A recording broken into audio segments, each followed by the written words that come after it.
kasus korupsi di Provinsi Jawa Tengah.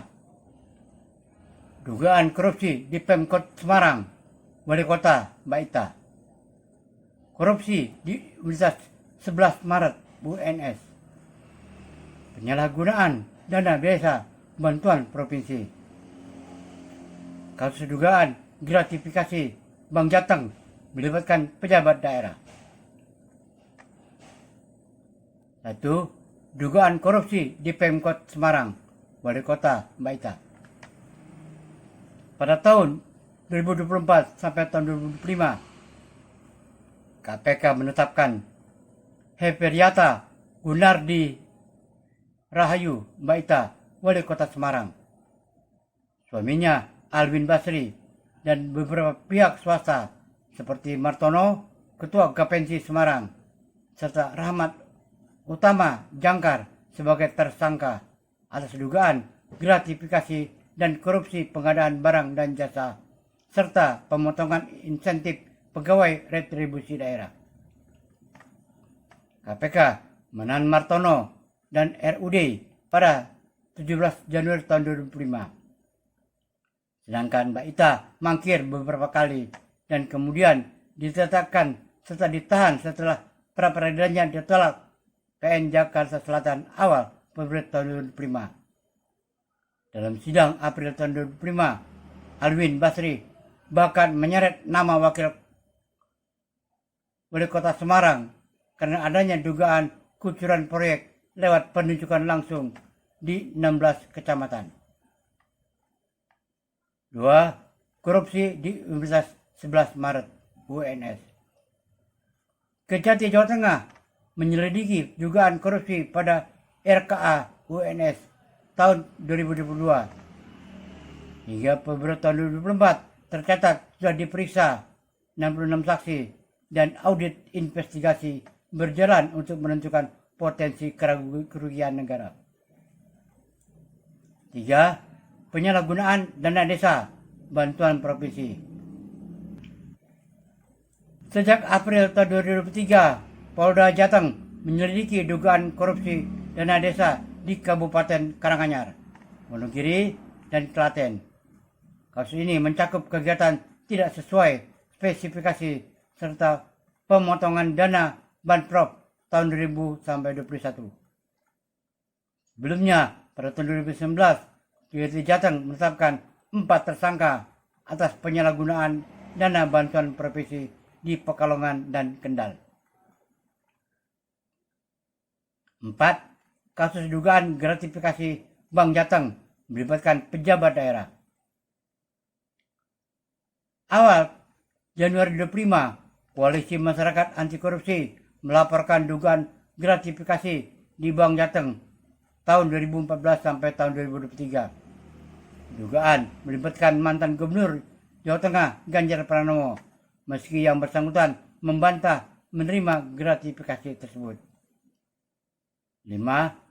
Statistik penanganan korupsi di Kejati Jateng. Sepanjang tahun 2024, Kejati Jateng menangani 73 kasus korupsi dengan total potensi kerugian negara sekitar 14 miliar rupiah. Kurang lebih 100 orang telah ditetapkan tersangka. Kesimpulan, pusat perhatian saat ini kasus Wali Kota Semarang, Mbak Ita, dan jaringan pengadaan barang di Pemkot Semarang. Institusi pendidikan dan desa juga disorot dalam penyidikan korupsi melalui kasus UNS dan dana desa. Bank Jateng, Ganjar Pranowo masih dalam tahap pelaporan awal, belum ada putusan pengadilan. Berikut adalah perkembangan terbaru per bulan Juni tahun 2025 dari kasus dugaan korupsi Wali Kota Semarang, Heferiata Mbak Ita Gunaryanti Rahayu. 1. Penahanan dan pelimpahan ke kejaksaan. Pada 19 Februari 2005, KPK resmi menahan Mbak Ita dan suaminya Alwin Basri di rutan KPK cabang Jakarta selama 20 hari. Selanjutnya, pada 17 Maret tahun 2025, KPK melimpahkan keduanya beserta 2 tersangka lainnya Martono dan Rahmat Utama Jangkar ke Jaksa Penuntut Umum JPU untuk tahap 2. 2. Tuntutan atau dakwaan resmi. Pada tanggal 21 April tahun 2025, jaksa menuntut Mbak Ita dan Alwin Basri atas dugaan menerima suap dan gratifikasi total mencapai 9 miliar rupiah. Terdakwa dituduh menerima suap dari pengadaan barang dan jasa serta penunjukan langsung melalui fikang dan manipulasi insentif. 3. Perkara dilimpahkan ke Pengadilan Tipikor Semarang. Pada 10 Februari 2025, perkara digabung dalam satu berkas yang dilimpahkan ke Pengadilan Tipikor Semarang dengan jadwal sidang dan majelis hakim yang akan ditentukan. 4. Ringkasan kronologis utama. 19 Februari tahun 2025, penahanan oleh KPK. 17 Maret tahun 2025, barang bukti dan tersangka dilimpahkan ke JPU. 10 April tahun 2025, perkara dikirim ke Pengadilan Tipikor Semarang. 21 April tahun 2025, jaksa KPK menuntut dana gratifikasi dan suap 9 miliar rupiah. Langkah berikutnya. Sidang pendahuluan dan pemeriksaan bukti terkait dakwaan di tahap pengadilan. Ditunggu jadwal sidang utama serta bisa jadi ada penahanan lanjutan atau penangguhan penahanan. Kesimpulan, proses kasus ini telah memasuki tahap persidangan di Pengadilan Tipikor. Mbak Ita dan Alwin Basri telah didakwa menerima suap sekitar 9 miliar rupiah dan ke depan proses pengadilan akan menentukan apakah mereka terbukti menurut hukum serta jenis hukuman yang akan dijatuhkan. Korupsi Rencana Kerja Anggaran RKA Universitas 11 Maret UNS Surakarta. 1. Audit investigasi oleh BPKP. Kejaksaan Tinggi Jawa Tengah Kejati Jateng hingga saat ini masih menunggu hasil audit investigasi dari Badan Pengawasan Keuangan dan Pembangunan BPKP.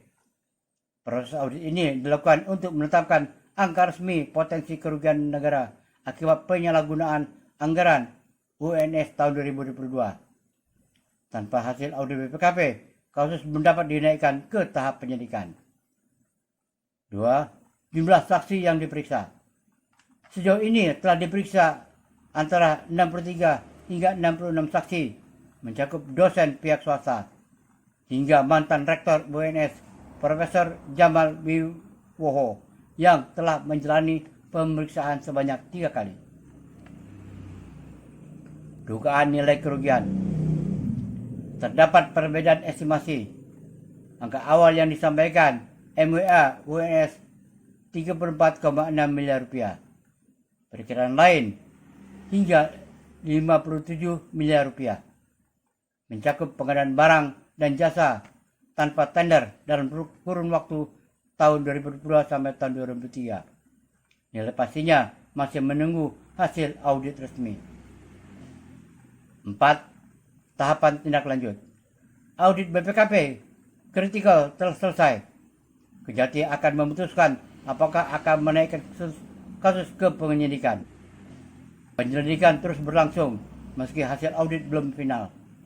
Klarifikasi saksi dan pendalaman fakta tetap berjalan.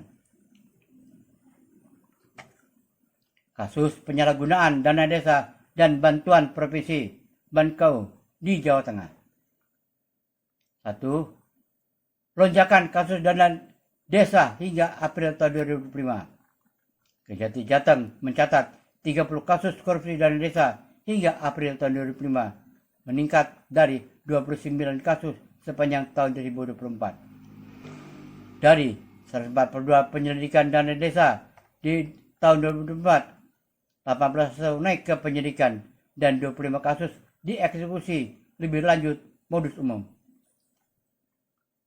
Dana digunakan untuk kepentingan pribadi, perjalanan dinas, pelatihan, honor fiktif, manipulasi aset, PTSL, dan dokumen pertanggungjawaban palsu. 2. Kasus tersendiri. Kades Tirto Magelang tersangka menggunakan dana bansos provinsi tahun 2020 senilai 786 juta rupiah, lalu ditetapkan oleh Palpresa Magelang. Kades Dirman Arianto Girimulyo Magelang dijatuhi tuntutan 2,5 tahun penjara, denda 50 juta rupiah, dan uang pengganti 463 juta rupiah untuk penyalahgunaan dana desa plus Bankeu Provinsi. Perangkat desa Langsepati inisial H telah ditetapkan tersangka atas penggelapan dana kas desa sebesar 170 juta rupiah tahun anggaran tahun 2002 sampai tahun 2003. Kades Surorejan Kebumen ditahan terkait korupsi dana desa dan penyalahgunaan PBB tahun anggaran 2022 merugikan sekitar 250 juta rupiah. 3. Penyelidikan dana aspirasi dan bantuan provinsi di beberapa kabupaten. Sejak April tahun 2003, Polda Jateng telah menyelidiki dugaan penyimpanan dana aspirasi desa di Wonogiri, Klaten, dan Karanganyar tahun anggaran tahun 2020 sampai tahun 2022. Hingga Desember tahun 2003, lebih dari 13 orang, termasuk pihak swasta dan tim pelaksana, telah diperiksa.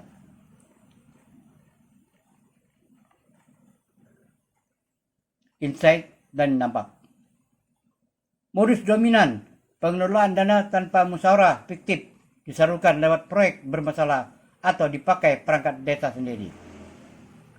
Penegakan berlapis ditangani bersama Kejati, Kejari, Polres, dan Polda dengan pelibatan audit PPKN dan BPKP. Tindak lanjut dari proses penyidikan, kasus potensial akan naik ke penyelidikan dengan kemungkinan dakwaan hingga putusan pengadilan tipikor. 4. Dugaan gratifikasi di Bank Jateng yang melibatkan pejabat daerah. 1. Laporan IPW ke KPK tanggal 5 Maret 2024. Indonesian Press Watch IPW melaporkan mantan Direktur Utama Bank Jateng Supriyanto dan mantan Gubernur Jawa Tengah tahun 2003 sampai tahun 2003 Ganjar Pranowo terkait dugaan gratifikasi berupa cashback dari perusahaan asuransi terkait kredit Bank Jateng. Menurutnya, nasabah membayar premi asuransi lewat Askrida, dan premi tersebut diduga ada cashback 16% yang dibagi menjadi 3. 5% ke operasional Bank Jateng, 5,5% ke pemegang saham daerah, 5,5% lagi ke pemegang saham pengendali, diduga Ganjar Pranowo. Potensi aliran dana mencapai lebih dari 100 miliar rupiah. 2. Respon bantahan. KPK mengkonfirmasi penerimaan laporan dari IPW dan langsung melakukan verifikasi awal pada Maret tahun 2024. Bank Jateng menyatakan menghormati proses hukum dan menunggu hasilnya. Ganjar Pranowo membantah keras tuduhan tersebut. Saya tidak pernah menerima gratifikasi. 3. Perkaranya mandek, pra peradilan ditolak. LP3HI mengajukan pra peradilan pada Februari tahun 2005 karena menilai KPK menghentikan penyidikan laporan itu tanpa transparansi.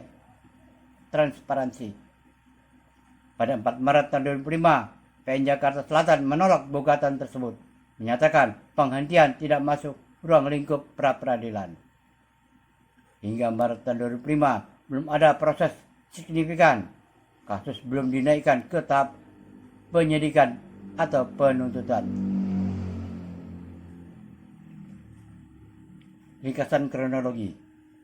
Tahun 5 Maret tahun 2004, laporan EPW diterima KPK. Maret tahun 2024, KPK verifikasi KSPJ Bank Jateng hormati proses. 6 Maret tahun 2024, Ganjar bantah tuduhan. Februari sampai Maret 2025, LP3HI gugat pra-peradilan karena KPK dituduh menghentikan penyidikan. 4 Maret tahun 2005, PN Jakarta Selatan tolak pra-peradilan. Artinya kasus tidak berlanjut di jalur ini. Sampai dengan Maret tahun 2005, status laporan masih tertahan. KPK belum bergerak di penyidikan. 5. Situasi saat ini. Kasus masih terhenti. Belum ada penyidikan resmi atau penetapan tersangka. KPK menyatakan belum menerbitkan surat perintah penyidikan sprindik atas kasus ini. Upaya hukum melalui pra-peradilan sudah selesai, menutup satu pintu untuk menuntut transparansi di KPK.